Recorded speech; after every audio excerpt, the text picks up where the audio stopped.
Good afternoon, dear Kenyans. Over the past 2 years, our government has rallied the country behind the bottom-up economic transformation agenda, the basis upon which we were elected in the democratic elections of the year 2022.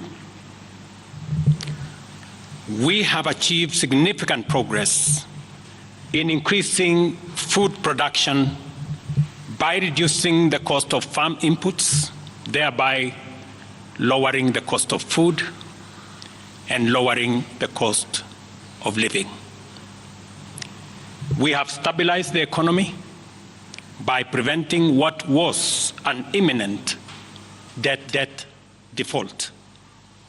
We have stabilized fuel prices, lowered inflation to an all-record low of 4.6%, and we have stabilized the foreign exchange regime. We have implemented radical changes in the education sector, including resolving the CBC question.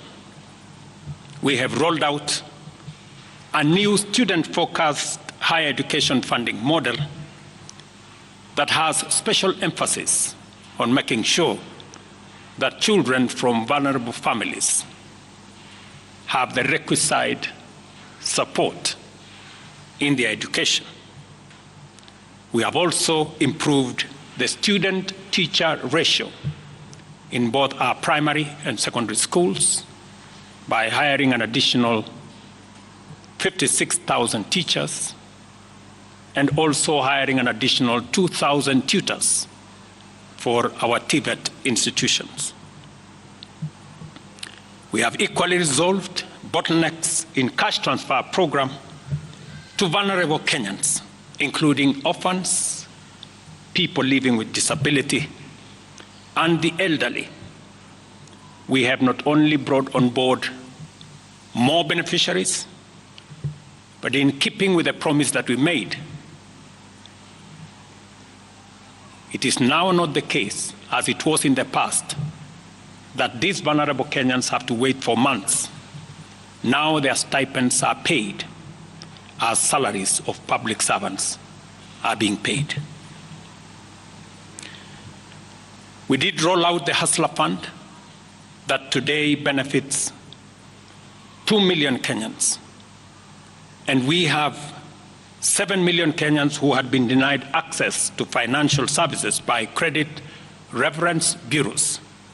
They are now off the blacklisting roll. Our affordable housing program has now more than 100,000 housing units under construction. The first cohort I will be launching in a couple of months to new homeowners, and we have 160,000 young people across Kenya that are employed under this program.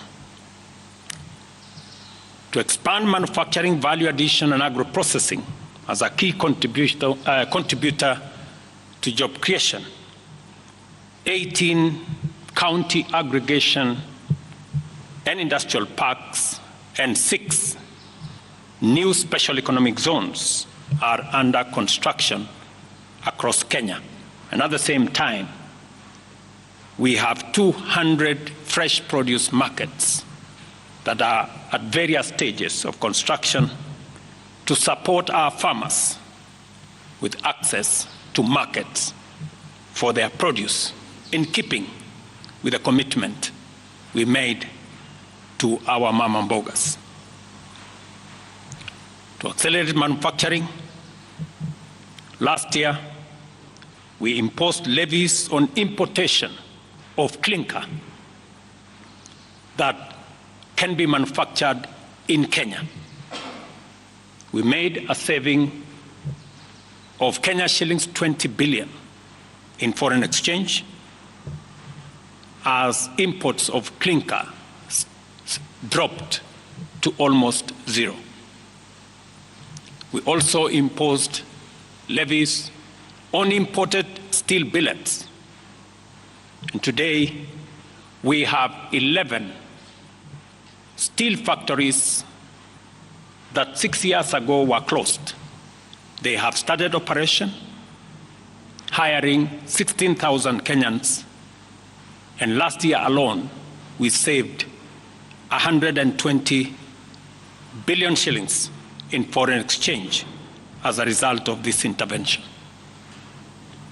Our digital transformation agenda is also on course with 17,000 government services online, while we have 274 digital hubs across Kenya with 152,000 students and digital workers in our TVETs and also in digital hubs in different parts, up and running and giving young people an income.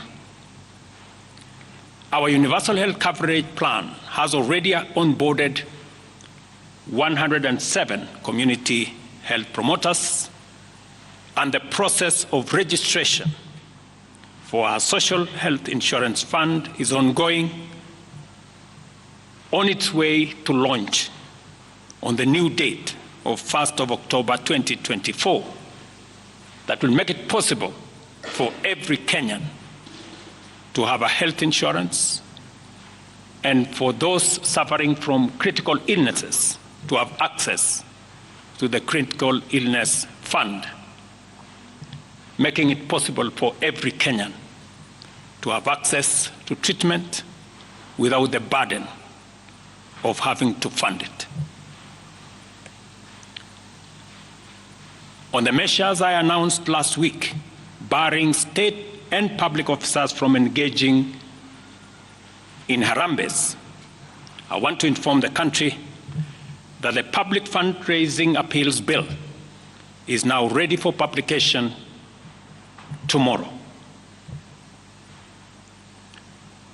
However, even with the progress we have made, I am acutely aware that the people of Kenya have very high expectations of me. And they believe that this administration can undertake the most extensive transformation in our nation's history. Recent events that necessitated the withdrawal of the finance bill, which will require a review and reorganization of our budget and fiscal management, have brought us to an inflection point. Upon reflection, listening keenly to what the people of Kenya have said, and after a holistic appraisal of the performance of my cabinet and its achievements and challenges, I have today, in line with the powers given to me by Article 1521 and 1525B of the Constitution and Sections 12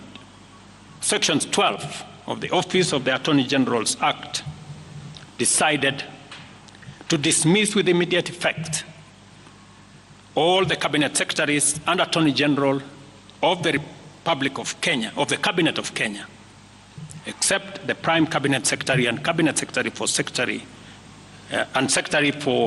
Cabinet Secretary for Foreign Affairs and Diaspora Affairs. And of course, the Office of the Deputy President is not affected in any way. I will immediately engage in extensive consultations across different sectors and political formations and other Kenyans, both in public and private, with the aim of setting up a broad-based government that will assist me in accelerating and expediting the necessary, urgent, and irreversible implementation of the program that we have including other radical measures and programs to deal with the burden of debt, to explore raising domestic resources and revenues, expanding job opportunities, eliminating wastage and unnecessary duplication of a multiplicity of government agencies, and slaying the dragon of corruption, consequently making the government of Kenya lean, inexpensive, effective, and efficient. During this process, the operations of government will continue uninterrupted under the guidance of principal secretaries and other relevant officials. I will be announcing additional measures and steps in due course. Thank you very much, and God bless our great country, Kenya. Asanteni sana.